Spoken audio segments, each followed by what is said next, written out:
الحمد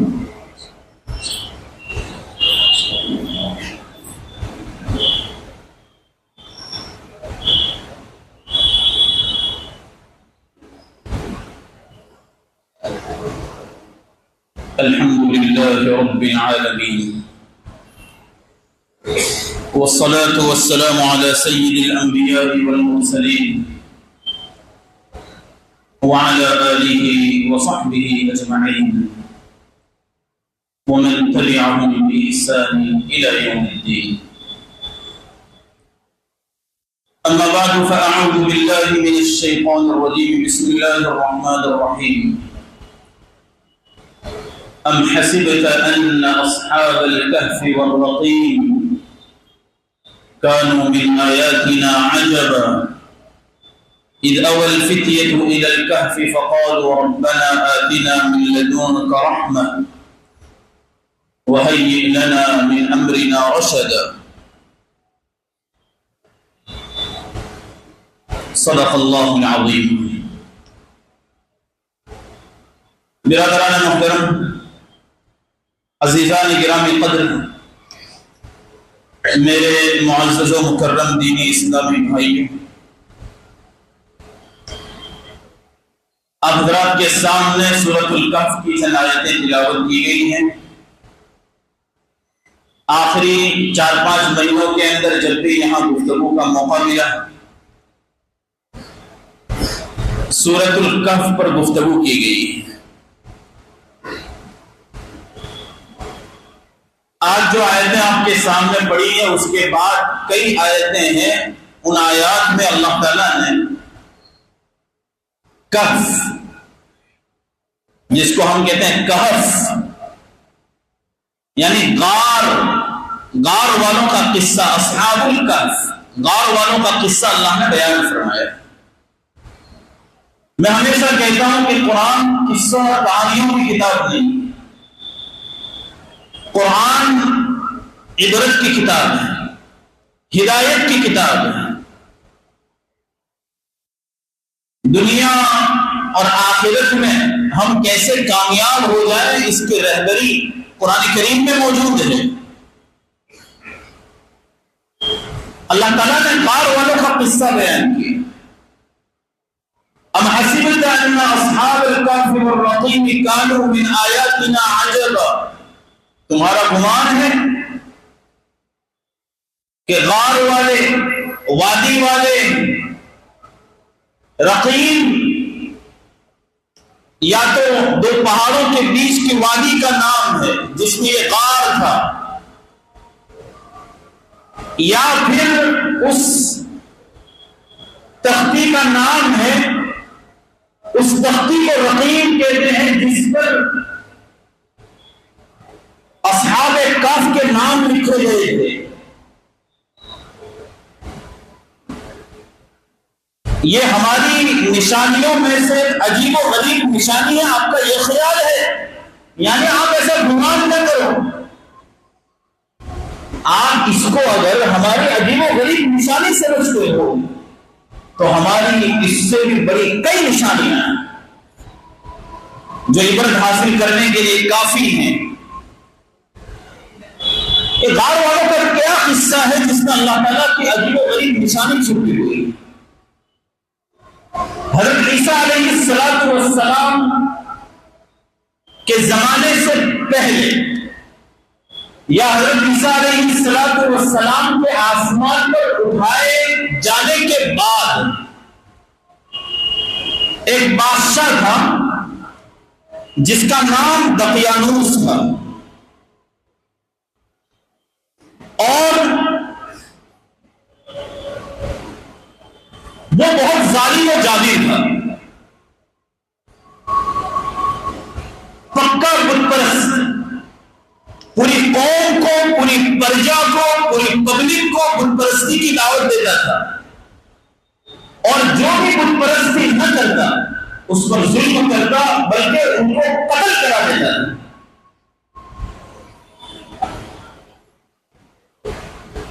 ہوا یہ کہ ہر جگہ کچھ نہ کچھ اچھے لوگ تو ہوتے ہیں. چنانچہ اذ اوى الفتية الى الكهف، اس علاقے کے، اس شہر کا نام بتلایا جاتا ہے اخسوس۔ اس شہر میں کچھ نوجوان رہتے ہیں جن کی تعداد راجح قول کے مطابق 7 ہے۔ انہوں نے یہ ارادہ کیا کہ ہم اللہ کو ایک مانیں گے، بت پرستی نہیں کریں گے، شرک نہیں کریں گے، اللہ کے ساتھ کسی اور کو معبود نہیں ٹھہرائیں گے۔ گویا انہوں نے وقت کے بادشاہ سے بغاوت کی۔ اس کو بغاوت نہیں کہیں گے، ظاہر سی بات ہے کہ اگر بادشاہ ایسا حکم دیتا ہے جو شریعت کے مطابق ہے تو ٹھیک ہے، اور اگر شریعت کے خلاف کوئی حکم دیتا ہے تو اس کو بغاوت نہیں کہتے۔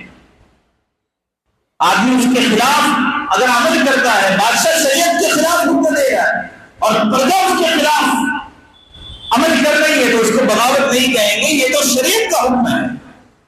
چنانچہ کچھ نوجوان کھڑے ہوئے اور انہوں نے اعلان کیا کہ ہم ایک اللہ کو مانتے ہیں، ایک اللہ کے علاوہ کسی کی پوجا پاٹ نہیں کریں گے، کسی کی عبادت نہیں کریں گے، کسی کے سامنے نہیں جھکیں گے۔ انہوں نے دیکھا کہ ماحول خراب ہے، فتنوں کا دور ہے، اور یہ جو بادشاہ ہے بڑا ظالم و جابر ہے، یہ ہمیں ختم کرا دے گا۔ انہوں نے ایک پہاڑ اور پہاڑ کے غار کے اندر پناہ لی، غائب ہو گئے۔ بادشاہ کو معلوم ہوا کہ یہ لوگ غائب ہوئے ہیں، چنانچہ اس نے اپنے ایک آدمی کو حکم دیا کہ وہ جائیں اور جا کر اس پہاڑ کے غار کے اوپر ایک دیوار تعمیر کر دیں تاکہ یہ حضرات اندر بند ہو جائے، وہی بند ہو جائے۔ جس آدمی کو بھیجا تھا وہ آدمی عقل مند، ہوش مند اور اللہ کی جانب سے یہ سمجھ لیجیے کہ ایک فیصلہ تھا۔ اس نے وہ دیوار تو بنائی، لیکن ساتھ ساتھ میں ایک رام، اس زمانے میں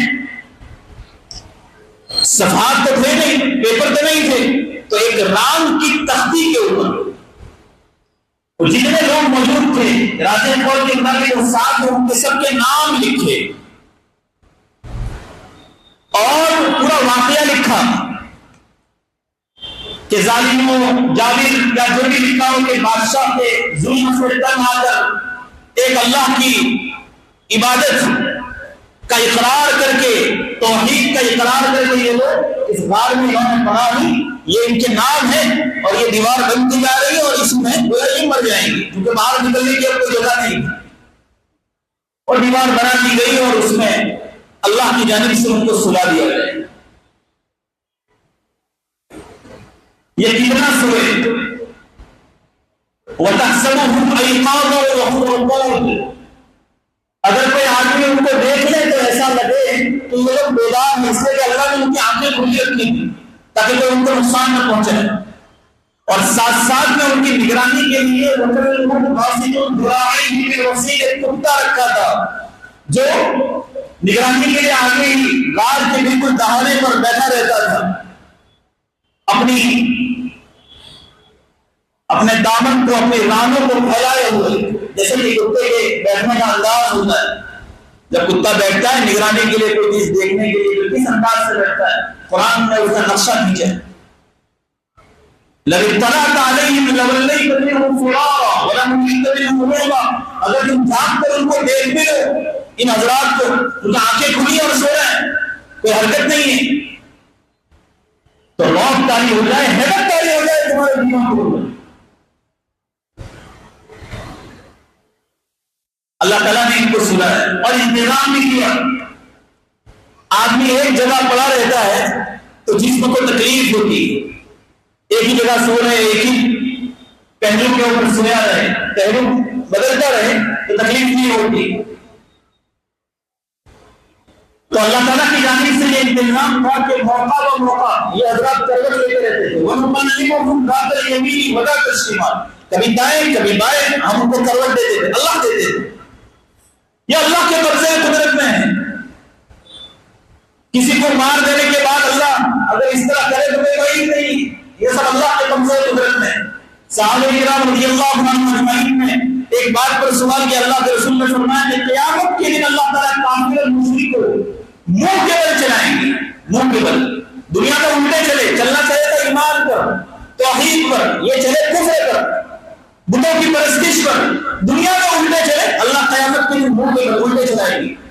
صحابہ نے پوچھا یا منہ کے اوپر پیر تو ہے نہیں, کیسے چلیں گے؟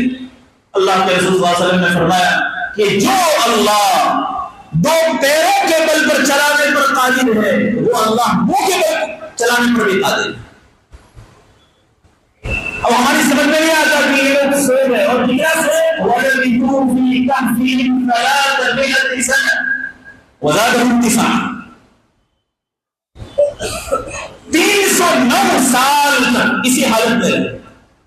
309 سال اللہ کی جانب سے کبھی ادھر کر لیتے کبھی ادھر لیتے, اور اللہ نے ان کو جسم کو محفوظ رکھا. مٹی کو حکم دیا, مٹی جسم کو ختم کر دیتی, پگھلا دیتی ہے, اور یہ ہمارا جو جسم ہے وہ پگھل کر مٹی لگ جاتا ہے. لیکن اللہ تعالیٰ جس چیز کے اندر سے اس کی اصل جو کیفیت اور تاثیر ہے وہ کھینچے, وہ چیز کوئی کام نہیں کر سکتی. آگ کی طاقت ہے جلانے کی, لیکن جب اللہ نے حکم دیا کہ ابراہیم کو نہیں جلا سکتی تو پھر وہ آگ بردن و سلام اور ٹھنڈی ہو گئی, سلامتی والی ہو گئی. اس لیے دنیا کے اندر جتنی بھی چیزیں ہیں وہ سب اللہ کے حکم سے چلتی ہیں. آگ اللہ کے حکم سے جلاتی ہے, پانی اللہ کے حکم سے بجھاتا ہے, اور دنیا کے اندر جتنی بھی آگ کو رونق, زیب و زینت اور جو بھی چیزیں نظر آ رہی ہیں یہ سب جلوہ فرمائی ہے اللہ کی قدرت کاملہ کی, اللہ کے حکم کی. اللہ جس چیز میں سے تاثیر چھین ہے وہ چیز کبھی بھی مؤثر نہیں ہو سکتی. مؤثر حقیقی اللہ کی ذات. چنانچہ ہوا یہ کہ 309 سال تک یہ ٹھہرے رہے. اس کے بعد اب وہ تو بیمار بنی ہوئی تھی. ہوا یہ کہ یہ دقیانوس کا زمانہ ختم ہو گیا. ظاہر سی بات ہے 309 سال تو زمانہ رہنے والا نہیں تھا. دقیانوس گیا, ظلم اور جبر کا خاتمہ ہو گیا. ایک نیا بادشاہ ہے, اس کا نام بتلایا جاتا ہے بیدروس. اب یہ بیدروس آیا, یہ ایمان والا تھا, اسلام پسند تھا, لیکن اس کے زمانے میں فرقہ بندی ہوئی, کچھ اختلافات ہوئے, اور کچھ لوگ ایسے نکل آئے جو قیامت کا انکار کرتے ہیں. اس نے اللہ تعالیٰ سے دعا کی کہ کوئی ایسا راستہ پیدا کر کہ جس کے ذریعے یہ لوگ ہدایت پر آ جائیں. ایک آدمی کو اپنی بکریاں رکھنے کے لیے ایک جگہ کی ضرورت تھی. وہ پہاڑ پر پہنچا اور یہ جو دیوار بنی ہوئی تھی وہیں پر بکریوں کو لے گیا. دیکھا کہ جگہ تو اچھی ہے, اور اس نے حکم دیا کہ اندر ایسی کچھ جگہ نظر آ رہی ہے, دیوار گرانی پڑی, دیوار بنی ہوئی ہے, پہاڑ ہے, دیوار گرائیں گے, اندر جگہ ہو جائے. گرانے والوں کو حکم دیا, دیوار گرا دی گئی. جیسے ہی دیوار گری وہ اندر جو جسم نظر آ رہا ہے سب خوف کے مارے وہاں سے بھاگے. قرآن نے کہا ملک ترمیم ملک کا دیکھو گے تو ہیبت تاری ہو جائے گی, خوف و ہراس کا عالم چھا جائے. ہوا یہ سب بھاگے. اللہ تعالیٰ نے اس موقع کے اوپر ان کو زندگی عطا فرمائی, ان کو بیدار کر دیا. بیدار ہوئے. بعض تفصیلی روایات میں ہے کہ ان کا سب سے پہلے انہوں نے نماز پڑھی, جیسے کہ ان کے زمانے میں نماز ہوا کرتی تھی. پھر ظاہر سی بات ہے کہ اب ضرورت کی چیزیں, ضرورت ہر ایک کے ساتھ لگی ہوئی ہے. کھانا چاہیے جہاں بھی جائے وہ سب سے پہلے. تو ایک آدمی اصحاب کہف کے نام حضرت عبداللہ بن عباس رضی اللہ عنہ کی روایت میں موجود ہے. 7 نام ان کی روایت میں موجود ہے. وہ 7 نام مکسلمینا, یملیخا, مرتونس, بینونس, سارنیونس, دونوانس, کشفیر, یہ 7 نام ہیں. اس طرح کا کوئی نام رکھا نا, یہ ان کی زبان کے نام ہیں. آپ کہیں کہ اصحاب کہف کے نام رکھ لیتے ہیں, بولنا بھی مشکل ہے اس کو. مجھے جیسا سمجھ میں آیا ویسا آپ کے سامنے بول دیا ہے. یہ 7 حضرات تھے, اس میں سے جو یملیخا تھے, یملیخا روایات میں ہے کہ اس کو بھیجا کہ آپ جاؤ اور 309 سال پہلے کے جو پیسے تھے، ایک سکہ لے کر بھیجا کہ جاؤ اور فَلْيَأْتِكُمْ بِرِزْقٍ، اپنا رزق کھانے کی کوئی چیز لے آئے، وَلْيَتَلَطَّفْ، لیکن نرمی کرنا، کوئی جھگڑا وغیرہ مت کرنا، وَلْيَتَلَطَّفْ، قرآن کریم کا یہ درمیان ہے، اس پر لکھا ہوا ہے هَذَا نِصْفُ الْقُرْآنِ، یہ قرآن کا نصف ہے، یہاں قرآن آدھا ہوتا ہے حروف کی تعداد کے اعتبار سے، جیسا کہ بعض حضرات نے کہا ہے قرآن کریم کے حروف کی تعداد نہیں ہے تو وَلْيَتَلَطَّفْ، یہ جو کلمہ ہے اس پر قرآن آدھا ہو رہا ہے۔ اب اندازہ لگائیں کہ قرآن جہاں آدھا ہو رہا ہے وہاں پر اللہ نے جو کلمہ اللہ لائے ہیں، یہ قرآن کی بلاغت، فصاحت، اور یہ قرآن کے ایسے موتی ہیں، قرآن ایک ایسا سمندر ہے کہ قیامت تک لوگ اس میں سے موتی نکالتے رہیں گے، کیونکہ یہ موتی ختم نہیں ہوں گے۔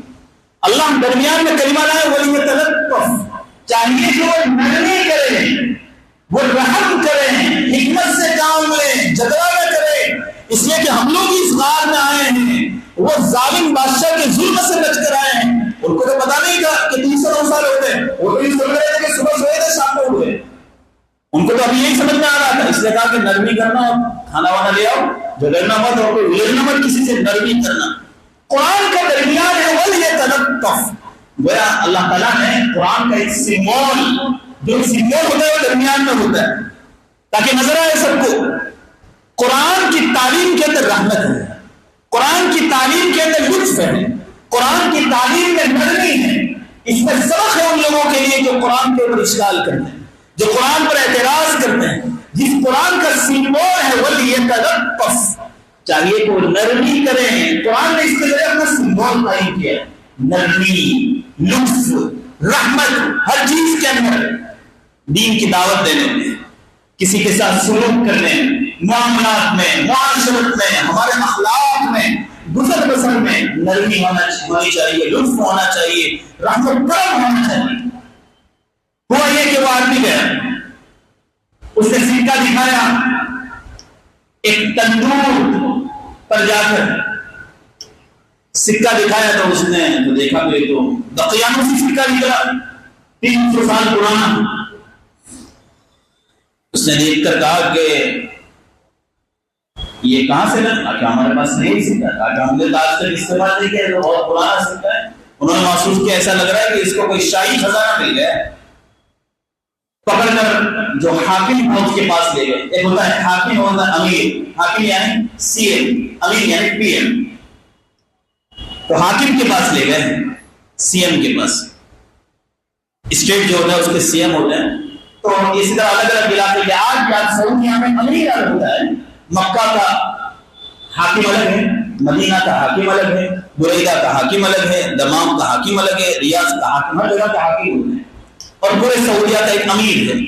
تو اسی طرح جو حاکم تھا اس علاقے کا، اس کے پاس گیا اور کہا کہ بتایا کہ یہ اس طرح یہ آدمی ہے اور ایسا لگ رہا ہے کہ اس کے پاس کوئی شاہی خزانہ نکلا ہے۔ وہ آدمی اس کے سامنے یملی خان نے پورا قصہ بیان کیا کہ ہم تو اس طرح غالب کے بادشاہ سے بچ کر ہمارے ساتھی وہ غار کے اندر موجود ہیں، ہم تو وہاں ٹھہرے تھے اور یہ ہمارے پاس پہلے سے سکہ موجود ہے۔ اچھا، یہ واقعہ تو ہمیں 300 سال پرانا واقعہ ہے۔ پورے وقت کو لے کر وہ غار میں پہنچا، وہاں جا کر دیکھا، سب سے معانقہ ہوا اور سب سے ملاقات ہوئی اور سب باتیں بتلائی، اور پھر اس نے پھر سی ایم پی ایم کو بولی، پی ایم کی ملاقات کے لیے آیا اور سب دیکھا۔ اس نے کہا کہ اللہ تعالیٰ نے، میں نے دعا کی تھی کہ اللہ یہ جو لوگ قیامت کا انکار کر رہے ہیں، مرنے کے بعد دوبارہ زندہ ہونے کا، یہ واقعہ اللہ تعالیٰ نے اسی لیے پیدا کیا کہ 309 سال کے بعد جو اللہ 309 سال کے بعد لوگوں کو دوبارہ بیدار کر سکتا ہے، وہ مرنے کے بعد دوبارہ زندہ کر سکتا ہے، یہ واقعہ اسی لیے۔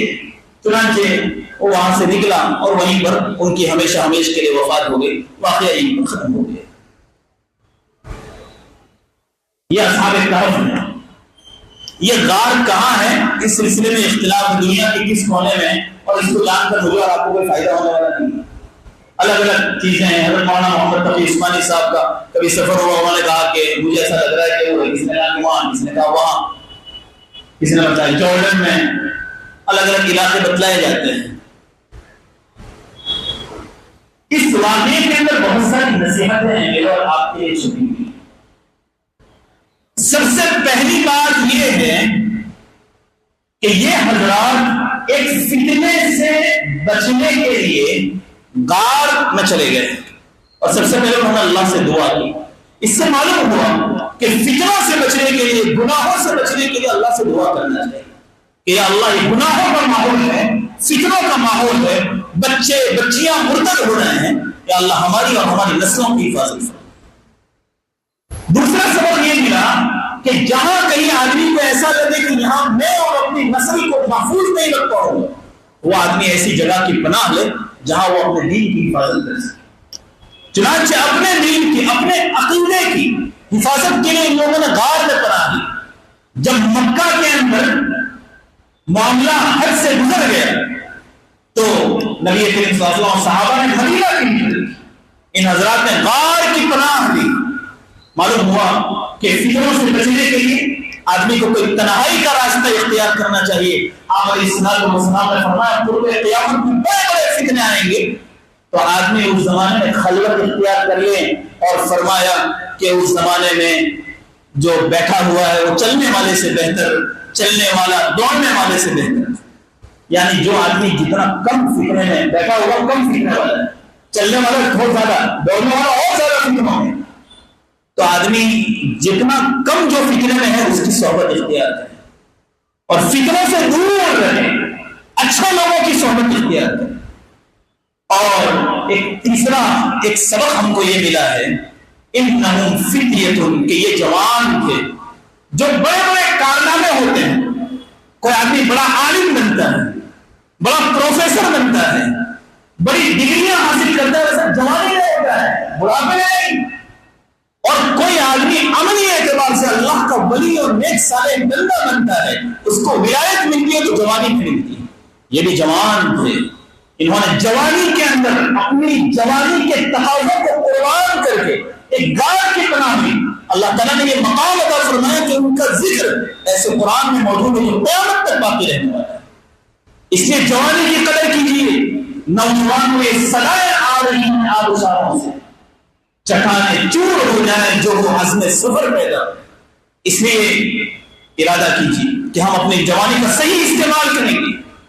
آدمی کا جو گزرا ہوا زمانہ ہے سو گزر گیا، توبہ کریے، اپنی زندگی کا نیا ورق الٹیے اور اب اعمال صالحہ کے ساتھ اللہ کی فرما برداری کے ساتھ زندگی گزارنے کی کوشش کیجیے. فتنوں کا دور ہمارے نوجوانوں کی خلوتیں جلوتیں تو بہت اچھی ہے، جمعہ کے دن اچھے اچھے کپڑے پہن کر ٹوپیاں پہن کر آ گئے، لیکن یہ موبائل کا فتنہ ہر ہاتھ میں موجود ہے، ہماری خلوتیں خراب ہو چکی.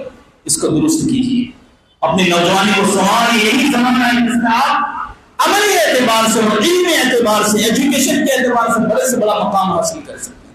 آپ کے پاس وقت یہ وقت ہے بھی لوٹ کر آنے والا نہیں. انہم فتیۃ آمنوا بربہم وزدناہم ھدی. ایک اور سبب اس سے یہ ملتا ہے کہ یہ جو حضرات حق کی خاطر، اپنے عقیدے کی حفاظت کی خاطر ایک غار میں چلے گئے، ان کو بند کر دیا گیا. یہ حق تھا جس کو بند کر دیا گیا. 309 سال کے بعد بھی یہ دیوار ٹوٹی اور حق ظاہر ہوا.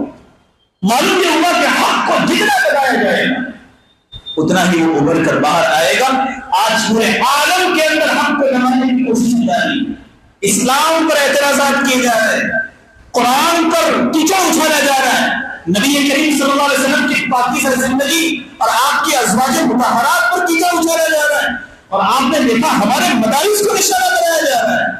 ایسے موقع کے اوپر یہ مدارس جہاں سے امن و آشتی کا پیغام پوری دنیا کے اندر پورے عالم میں پہنچایا جاتا ہے، ان پر یہ کیچڑ اچھالا جا رہا ہے. یہ سمجھ لیجیے کہ یہ حق ہے، یہ حق ہے. حق کو آپ جتنا دباؤ گے اتنا ہی یہ ابھر کر باہر آئے گا. 309 سال کے بعد یہ لوگ باہر آئے. معلوم یہ ہوا کہ آپ کو ظاہر میں تو ایسا لگ رہا ہے کہ دب رہا ہے، لیکن آپ کو نظر آ رہا ہے کہ دب رہا ہے. اسلام کی فطرت میں قدرت نے لچک دی ہے، اتنا ہی یہ ابھرے گا. جتنا کہ دباؤ گے. یہ سب دروس اور عبرت کی باتیں سورہ کہف کے اندر موجود ہیں. یہ 7 حضرات تھے اصحاب کہف جن کے نام میں نے آپ کو سنائے. ان کے نام کی برکت یہ ہے کہ اگر کوئی آدمی ان ناموں کو لکھ کر بازو میں تعویذ بنا کر لٹکا لے تو اللہ تعالیٰ ہر شخص سے اس کو محفوظ رکھے. کوئی آگ جل جائے لکھا ہے کہ کپڑے پر لکھ کر ان ناموں کو آگ میں ڈال دیا جائے تو ان ناموں میں وہ طاقت ہے کہ آگ کو بجھا دیں. جن کے ناموں میں یہ طاقت ہے ان کے ایمان کی کیا حالت ہوگی آپ اندازہ لگا لیں. دوسری بات کتا تھا وکلبہم باسط، یہ بھی ان نیک لوگوں کی صحبت کی وجہ سے ابد آباد ہو گیا، قیامت تک اس کا ذکر قرآن میں رہے گا. تفسیر سالمی میں ہے کہ اگر کوئی شخص یہ آئے جس میں کتے کا ذکر ہے وکلبہم باسط ذراعیہ بالوسیل، یہ لکھ کر اپنے پاس رکھے تو کتے کے ضرر سے محفوظ رہے گا. کتے کی جانب سے تکلیف، آج کل کتے کارڈ بورڈ دیتے ہیں تو یہ لکھ کر اپنے جیب میں رکھ لو. کتے اب محلوں میں بہت زیادہ ہو چکے ہیں، ایک تعویذ دے کر جاتا ہوں ان کو اپنا لیجیے. اللہ تعالیٰ ہم تمام کو عمل کی توفیق عطا فرمائے. خدایا وہ دل دے جو تیرے عشق کا گھر ہو، دائمی رحمت کی تیری اس پہ نظر ہو. دل دے کہ تیرے عشق میں یہ حال ہو اس کا کہ محشر میں اگر شور ہو تو بھی نہ خبر ہو. وآخر دعوانا ان الحمد للہ رب العالمین. اور اعلان یہ ہے کہ ربیع الاول کا مہینہ چل رہا ہے، اسی مہینے میں اللہ کے رسول کی ولادت ہوئی، اسی میں آپ کی وفات ہوئی ہے. مسجد کے لیے ہمیشہ تعاون کرنے والے کھڑے رہتے ہیں. آپ خوب دل کھول کر تعاون کیجیے، جم کر تعاون کیجیے. موقع کی بات ہوتی ہے ربیع الاول، نبی کریم صلی اللہ علیہ وسلم کی ولادت کا مہینہ، اللہ کے رسول کی جانب سے آپ صدقہ کیجیے. صدقہ کرنا چاہیے جیسے عیسائی ثواب کرتے ہیں مردے پر. آپ علیہ السلام قبر میں زندہ ہیں، ہم سے قرضہ فرما گئے ہیں، ہم درود السلام کا تحفہ بھی بھیجیں ساتھ ساتھ میں. یہ میری جانب سے اللہ کے رسول کے لیے صدقہ ہے، یہ میری جانب سے صحابہ کے لیے صدقہ ہے، یہ میری جانب سے اللہ کے رسول کے لیے صدقہ ہے. ربیع الاول کے مہینے میں خوب اللہ کے رسول کی جانب سے آپ صدقات کا اہتمام کیجیے. درود السلام کا تحفہ نظرانہ بھی بارگاہ رسالت میں صلی اللہ علیہ وسلم بھیجتے رہیے. اللہ تعالیٰ ہم تمام کو اس کی توفیق عطا فرمائے. آمین یا رب العالمین.